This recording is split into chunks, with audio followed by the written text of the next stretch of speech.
Okay, thank you everybody for tuning in to another socialagent.me video series. We're at Pike Market in Seattle, and we have Gillian Muessig from Outline Ventures Group. And thanks for joining with us today. Thanks so much. It's Uh, great to be here. I've known. Welcome to Seattle. Yeah, it's great. We just got in a couple of hours ago, and I've known Gillian for many years. I actually met her in China at a SEO conference in 2009. So she's always been a great coach for me and as an advisor on our team. So maybe she could introduce herself really quickly. Absolutely. So I'm Gillian Muessig. I'm the co-founder of Moz, known as SEO Moz formerly. I am now the CEO at Outlines Venture Group. We do three different things over at Outlines Venture Group. We do deep mentorship for a small piece of equity. We also provide consulting or counsel to companies in the mid-stage, and that's a larger corporation. And then finally, we lean in where we find that as difficult as it is to be an entrepreneur, it's more difficult to do so in a woman's body, and it should not be. So we mentor women preferentially, but we mentor companies that are scalable, that have a global impact, and we prefer those that would be either what we call tag-fee companies or companies that would have a social bottom line as well. So we're pretty excited to have the social agent as part of the portfolio at Outlines Venture Group.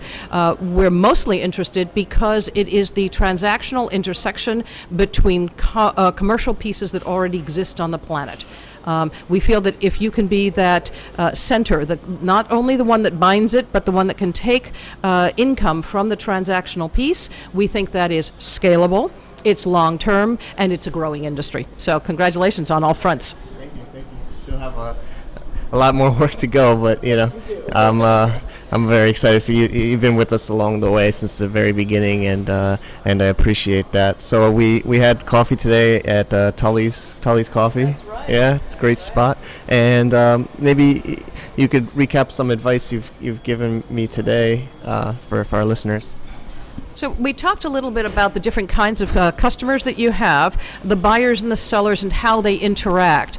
I know that you have some success stories along the way, and you have some folks, so you had an example in real estate, for example, where the person who was providing the lead, right, that would be on the seller side of this, right, was trying to figure out how to be compensated appropriately for a real estate transaction. And they were thinking perhaps a piece of the commission of the transaction itself, but then they ended up taking instead bits of ancillary service in order to make a multinational, multilingual transaction take place. And in some ways, I think that's far more valuable. Finding each of these particular case studies and determining which kinds of transactions were successful for your seller of leads will be invaluable over time. It will educate all of those people how best to use the platform and how to make those connections and make it a viable income. It doesn't mean that others won't be able, for example, to take a small piece of commission on a real estate deal. But we did talk about, for example, the viability of that. How would you know if the deal were closed? In many places this will be public knowledge, you can trace it, but there's a lot of time and effort involved in that. Certainly Social Agent doesn't want to get involved in having to track those pieces of information and then provide it to all parties. But at the same time, the seller of leads would not want to have to do that either. They want to focus on what they do best. So helping them to optimize how they will invoice, what are the pieces of what does the market bear, how one should decide all of the ancillary services that might be involved really helps. One of the things that I never really thought about was that the person, for example, who sold the lead provided a lead by going to an event, right, a conference, and representing the foreign national corporation and saying, hey, we have property to sell in this other country over here. That was interesting. I would not have thought of that as the way to develop lead.